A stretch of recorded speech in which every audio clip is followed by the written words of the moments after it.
वो क्या चाहते हैं? वो चाहते हैं कि शेख हसीना की इंडिया से टाई अप खराब हो जाए। हिंदू को हिट करोगे, इंडिया में आक्रोश आएगा। इंडिया में आक्रोश आएगा, इंडिया की जो मेजॉरिटी पॉपुलेशन वो अगेंस्ट होगी। अगेंस्ट होगी तो जो कॉपरेशन चल रहा है हम दोनों के बीच, वो रुक जाएगा। कॉपरेशन रुक जाएगा तो Sheikh Hasina will lose ground, will lose face. That will pave the way for Khaleda Zia to come into the power.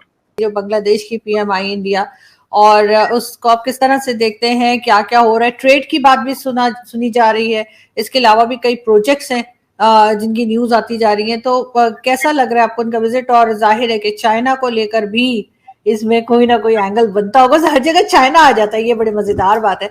चाहे आप किसी कंट्री की बात करें, वहां पे चाइना का रोल जो है वो जरूर होता है। तो इसमें आप किस तरह से देख रहे हैं चाइना को?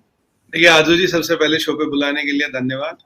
हाँ, आपने बिल्कुल बजा फरमाया कि देखिए जो चाइना है वो प्रेडेटर का काम करता है, उसकी नजर हर एक पे है।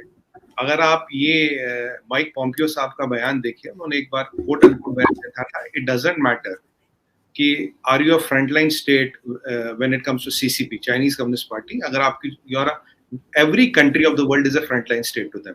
ऐसा नहीं कि आपकी बाउंड्री मिलती है तो तभी आप फ्रंटलाइन स्टेट बनते हो। आप कोई भी कंट्री हो, फ्रंटलाइन स्टेट टू देम। वही जो हमेशा मैं कहता हूँ, जर जमीन और जोरों पे उसकी हर जगह नजर है। और चाइना लोन फॉर लैंड की स्कीम चलाता है। आप लोन लो, वो आपकी जमीन लेगा वापस, उसे पैसे नहीं चाहिए। तो अब देखिए चाइना के रडार पे है बांग्लादेश, ये जाहिर सी बात है। और आपको याद होगा कोविड से पहले जी जिनपिंग वहां गए थे। यहाँ दो चार चीजें हैं जो हम इंपॉर्टेंट समझेंगे। देखिए जी जिनपिंग वहां गए थे, उन्होंने उनको बे ऑफ बंगाल में एक पोर्ट मांगा था। जो उनका कॉन्सेप्ट है स्ट्रिंग ऑफ पर्ल्स, जो इंडिया को घेरने का जो हिसाब किताब वो कर रहे थे। हमने अब डायमंड ऑफ नेकलेस बनाया, नेकलेस ऑफ डायमंड, उसको हमने तोड़ दिया, उससे बेटर कर दिया। बट वो गए थे वो पोर्ट मांगने। अब शेख हसीना जी ने वो पोर्ट तो मना कर दिया, पहले हाँ बोला, फिर अंत में मना कर दिया। और पीछे आपने देखा होगा 5-6 महीने पहले एकदम हमें चिटागोंग पोर्ट दे दिया। चिटागोंग पोर्ट से पहले हम अपने आसाम जो स्टेट है वहां से हम एक रोड बनाया, हमने रेलिंग बनाया, ताकि वो जो हमारा नॉर्थ ईस्ट का हिस्सा उससे चिटागोंग का एक्सेस मिले। चिटागोंग से वो सीधा सीधा समुद्र से बाहर निकलते हैं, राइट। और वो जो हमारा, और उससे क्या होता है, जो हमारा नहीं तो आना पड़ता था घूम के आसाम से, वो जो चिकन नेक है उससे घूम के आना पड़ता था कलकत्ता।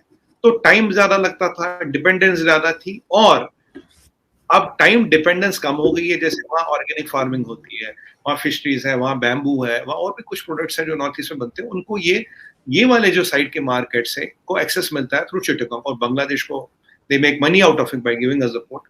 और मैं आपको ये भी बता दूं, चिटागोंग पोर्ट में अभी हमारे को नेवल एक्सेस भी हमें मिला हुआ। We can also dock our naval assets there. तो ये एक बहुत बड़ा सेटबैक लगा चाइना को। इनफैक्ट मैंने आपको आपके या किसी और चैनल पे तब भी बताया था कि चिटागोंग पे कि ये एक बहुत बड़ा सेटबैक मानिए चाइना को। अब बांग्लादेश आरजू जी is at a cusp of time. यहाँ दुनिया में हर इकोनॉमी अब 3 जगह पे खड़ी है। आपको अलाइन करना है तो अमेरिका के साथ या इंडिया के साथ या चाइना के साथ। ये 3 ऑप्शंस हर एक के पास है। एशिया से शुरू होगा, और मैंने आपको जैसे आपके शो पे पहले भी बोला था, ये एशिया से शुरू होगा तो एक बार इस पूरी दुनिया में जाएगा। ये 3 बड़े पावर है जहां आपको अलाइन करना पड़ेगा, ठीक है। अब आप देखिए पाकिस्तान ने अलाइन कर लिया चाइना के साथ, श्रीलंका ने कर लिया, नतीजा आपके सामने है। मालदीव ने चाइना को भगा दिया। जो मालदीव के करंट प्रेसिडेंट है, जो प्रो चाइनीज प्रेसिडेंट है, वो तो जेल में है। जो करंट प्रेसिडेंट है उसने चाइना को भगा दिया। अब आप देखिए नेपाल थोड़ा इधर उधर है, पर नेपाल की अब जो नई रेजिम है वो हमारे कंट्रोल में आ रही है धीरे धीरे। भूटान इज प्रो इंडिया, उसमें कोई डाउट नहीं है। अब जहां दिक्कत थी वो थी बांग्लादेश। अब बांग्लादेश का क्या है? बांग्लादेश का आजू जी समझिए 4000 किलोमीटर का बॉर्डर है हमारे साथ। पहली बात, 4000 किलोमीटर का बॉर्डर है। दूसरी बात, ये बॉर्डर कई बार लेक्स पे चलता है, कई बार रिवर्स पे चलता है, फ्लोटिंग बॉर्डर कहते हैं। एक ही कंट्री जहां हमारे पास फ्लोटिंग बॉर्डर भी है बांग्लादेश के साथ है। और मोदी जी के आने के बाद कोई बॉर्डर डिस्प्यूट बना नहीं, जो भी आगे पीछे करना था कर दिया। बांग्लादेश में कुछ मिलिटेंट ग्रुप्स है, कुछ टेररिस्ट ग्रुप्स है जो ऑपरेट करते हैं। बहुत से चाइनीज फंडेड है, ये भी एक समस्या है। बांग्लादेश में हमारे यहाँ करीब 2 करोड़ लोग आए हुए हैं इंडिया में, जिनको पहले कुछ पॉलिटिकल डिजाइन के अंडर किसी रेजिम से इंडिया लाया गया अपने वोट बैंक और वोट की परिस्थिति को बदलने के लिए। वोट बैंक हम कहते हैं, ये सारे मुसलमान लोग हैं। अब बांग्लादेश में आप देखिए कैटल स्मगलिंग की भी समस्या है। तो अगर हम देखें तो बांग्लादेश और हमारा कल्चरल टाइज तो है। मैं बोलूंगा हाँ जी कल्चर एक है, वो भी बंगाली, यहाँ भी बंगाली बोली जाती है। पर एक डिवीजन भी हुआ था, उसका एक रिलीजियस लाइंस पे डिवीजन हुआ था। हमने उनको लिबरेट कराया, हाँ बिल्कुल लिबरेट कराया, खुलेआम लिबरेट कराया, सबको दिखाते हुए बताते हुए लिबरेट कराया। अभी उनका पीछे 50th इंडिपेंडेंस थे और हमारे रामनाथ कोविंद जी जो हमारे फॉर्मर प्रेसिडेंट थे, वहाँ गेस्ट ऑफ ऑनर थे। अब शेख मुजीबुर रहमान साहब को कौन नहीं जानता, और शेख हसीना जी तो खुद यहाँ इंडिया में रही काफी साल। उनकी मदर और उनको बचाने वाला एक हिंदू कर्नल था, जो अब भी यहाँ थी, तो शायद कर्नल साहब शायद अब भी है, उनसे मिलती है। He saved his mother and Sheikh Hasina ji, and वो इन दिल्ली में रही है काफी साल तक। अब दिल्ली में इंसिडेंटली वो निजामुद्दीन औलिया की दरगाह भी जाएंगी, फिर अजमेर शरीफ भी जाएंगी, ये भी उनके एजेंडा पे। तो निजामुद्दीन शरीफ तो यहाँ रहती थी, तो काफी जाती थी। ये है बैकग्राउंड। अब देखिए, अब ये दौरा इंपॉर्टेंट क्यों हो जाता है, ये हमारे बैकग्राउंड से। एक और पेन पॉइंट है, एक बांग्लादेश हमारा एक और पेन पॉइंट है आरजू जी, वहां हिंदुओं की आबादी कम होती जा रही है। लेटेस्ट सेंसस आया 1 महीने पहले, जितनी हिंदुओं की आबादी घटी उतनी ही मुसलमानों की आबादी बढ़ी। एग्जैक्टली जितना यहाँ घटता उतना वहां बढ़ता, तो वहां फोर्स कन्वर्जन की भी समस्या चल रही है। ठीक है, आपने भी देखा, अभी मैं देखता हूँ ट्वीट करती रहती है, पिछली दुर्गा पूजा से 1.5 साल पहले क्या हुआ, सिस्टमेटिकली वहां हिंदुओं के मंदिर, हिंदुओं के पंडाल तोड़े जा रहे, हिंदुओं पर अटैक हो रहा, कुछ भी करके। अभी नया मॉडल चला वहां पे, मैंने कई बार देखा, आपने भी ट्वीट किया ऐसे, जब बांग्लादेश में घटनाएं घटती है, पहले एक हिंदू फैमिली की दुकान लूटी जाती है, फिर उसका घर जलाया जाता, फिर मंदिर लूटा जाता, और ये हर 2-3 हफ्ते बाद आपको एक घटना मिलेगी। कम से कम अगर मैं 1-1.5 साल की बात करूं, तो मैं करीब नेशनल टीवी पे 12 डिबेट्स पे बैठ चुका होगा जहां ये घटना हो रही है। अब इसको इसको करा रहा जमात इस्लामी। जमात इस्लामी कौन है? अपोजिशन ऑफ शेख हसीना, खालिदा जिया। खालिदा जिया जी की पार्टी तो जमात इस्लामी का पॉलिटिकल आर्म है। अब जमात इस्लामी को पैसा कौन दे रहा है? आईएसआई, पाकिस्तान से पैसा होता है, और आप लेटेस्ट रिपोर्ट्स के अनुसार ये पैसा चाइना से भी आ रहा है। अब आप पूछेंगे, आप चाइना का नाम क्यों ऐसे घसीट रहे, क्यों घसीट रहे? ये सवाल बनेगा, हमारे दर्शक भी पूछ सकते हैं। तो देखिए, जमात इस्लामी में एकदम अचानक एक्टिविटी बढ़ गई है, पाकिस्तान का पैसा गिर रहा है, पाकिस्तान के पास उतना पैसा है नहीं लगाने को, जमात इस्लामी की एक्टिविटी बढ़ रही है। तो जाहिर सी बात है, एक जो रेड का, और जिसे हम कहते हैं रेड जहाज, जहाँ पे Islamic fundamentalist are funded by Reds to do all this, क्योंकि जमात इस्लामी में जो पैसा एकदम बढ़ रहा है, जमात इस्लामी की जो अटैक करने की क्षमता बांग्लादेश में बढ़ गई, शेख हसीना दीदी के होते हुए कंट्रोल नहीं कर पा रही है, और ये बहुत ऑर्केस्ट्रेटेड अटैक्स हो रहे हैं हर जगह। तो इसका मतलब है कि कहीं ना कहीं उनके पास पैसा आ रहा है, कहीं ना कहीं सशक्तिकरण आ रहा है।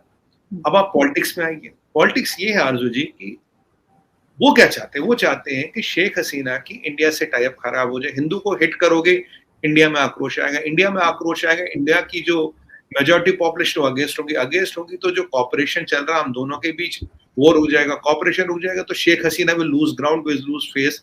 That will pave the way for Khaleda Zia to come into the power. तो खालिदा जिया की पार्टी को लाने वाले जमात इस्लामी पाकिस्तान का हैंड है, चाइना का पैसा अभी आ रहा है, उसमें कोई डाउट नहीं, आईएसआई का रोल है, उसमें कोई डाउट नहीं। ये हमने पीछे भी बात की थी, मतलब हमारे नेशनल टीवी पे आज बात हुई है। अब ऐसी परिस्थिति में एक और एंगल आ जाता है आरजू जी। अब आप बात करें, अगर बांग्लादेश की डेट की बात करें, $4 बिलियन का डेट है चाइना से, 6% डेट है, जबकि कम है।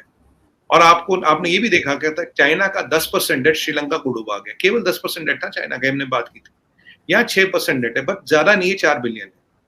अब बांग्लादेश के खुद फाइनेंस मिनिस्टर पीछे स्टेटमेंट देते कि China's debts are unsustainable. Galwan के बाद लोगों को पता लगा चाइना बुलाता है, पीछे से छुरा मारता है, और श्रीलंका के बाद पता लगा वो तुम्हारे टूटने का इंतजार कर रहा, तुम्हारी जमीन लेके ही मानेगा, उसका लोन फॉर लैंड स्कीम चला रहा। तो गलवान और कोलंबो में जो हुआ, तो उसने चाइना की पूरी पोल पट्टी खोल दी। और बाय द वे, जो शिप डॉक हुआ था, ये राजपक्षे जाते थे, 3 घंटे पहले साइन कर गया था। और मैंने आपको हमेशा बोला, श्रीलंका को बेचने वाले राजपक्षे परिवार है। अब ये खैर प्रूव भी हो गया। यूएसएड ने भी एक रिपोर्ट दी थी कि भाई जो डेट है चाइना का, वो डुबा गया श्रीलंका को। ये मेरा एनालिसिस है, यूएस की भी रिपोर्ट यही है। अब यहाँ पे बांग्लादेश को एक, देखिए, Bangladesh has to take a call, आप इस तरफ जाओगे या इस तरफ जाओगे। तो उन्होंने जो डिसाइड किया, ये जो दौरा आप देख रहे हैं 4 दिन का, इसमें इकोनॉमिक कॉर्पोरेशन, देखिए 7 MOU साइन हुए, 5 बड़े प्रोजेक्ट साइन हुए हैं। और 4 दिन के लिए अगर किसी देश की प्रधानमंत्री यहाँ आती, तो ऐसा नहीं वो खाली बैठी, उनके पास कोई काम नहीं। अगर वो यहाँ आ रही है, तो सबसे पहले मिर्च लग रही होगी बीजिंग में, सबसे ज्यादा शंघाई में उनको बहुत खाने में ना उनके पेपर बहुत डल गया होगा, क्योंकि उन्हें लग रहा कि ये गेम हाथ से निकल गया। देखिए, सीधी सीधी चाइना की नजर है बांग्लादेश पे, उस पर आप डिनाई नहीं कर सकते। बांग्लादेश के रडार, चाइना के रडार पे बांग्लादेश। अब बांग्लादेश की प्राइम मिनिस्टर साहिबा यहाँ आती है, हमसे ये एग्रीमेंट करती, तो चाइना को मिर्च तो लग रही है। चाइना चाहता कि तुम हमसे उधार लो और उसी में फिर डूब जाओ, और हम फिर अपना गेम खेलेंगे। तो दोस्तों, कैसे हैं आप सब? स्वागत है आपका इंडिया वेब न्यूज़ में। दोस्तों, बांग्लादेश की प्रधानमंत्री शेख हसीना भारत की यात्रा पर है। अब इस सियासी घटनाक्रम को पाकिस्तान के साथ साथ चीन भी पचा नहीं पा रहा है। आप सभी चीन की हरकतों से तो वाकिफ होंगे ही कि उनकी नज़रें पहले से ही भारत के पड़ोसी देशों पर है और बांग्लादेश भी अपने कब्जे में लेकर वो यही करना चाहता है जैसे उसने श्रीलंका के साथ किया है और आज श्रीलंका के हालात जैसे हैं। अब बात करें शेख हसीना की भारत आने पर, तो बांग्लादेश और भारत के बीच बड़े भाई और छोटे भाई वाली केमिस्ट्री है। इस रिश्ते में विरासत है, एक दूसरे का सम्मान है और ये रिश्ता एक पड़ोसी के रिश्ते से थोड़ा ज़्यादा गहरा है। बांग्लादेश की प्रधानमंत्री शेख हसीना के लिए भारत एक दूसरे घर जैसा है। शेख हसीना भारत आई हुई हैं और दिल्ली वो जगह है जहां अपने जीवन की सबसे बड़ी मुसीबत के दौरान उन्होंने शरण ली थी। भारत के लिए इस समय बांग्लादेश को संभाल कर रखना बहुत ही ज़रूरी है क्योंकि चीन की नज़रें हमारे तमाम पड़ोसी देशों पर है। तो दोस्तों, बांग्लादेश अपने यहाँ के लोगों का जीवन सुधारने के लिए अब भारत के साथ नए नए समझौते कर रहा है। अब इसको लेकर चीन बौखलाया हुआ है क्योंकि चीन बांग्लादेश को अपने कब्जे में लेना चाहता है। अब जहां एक तरफ भारत ने शेख हसीना का वेलकम बहुत अच्छे से किया, तो शेख हसीना ने भी हिंदी में भारत की तारीफ की और कहा कि भारत ने हमारा मुश्किल घड़ी में साथ निभाया था। मैं भारत का शुक्रिया अदा करती हूँ। तो इस रिपोर्ट में फिलहाल इतना ही। आप हमारे साथ देखते रहिए इंडिया वेब न्यूज़।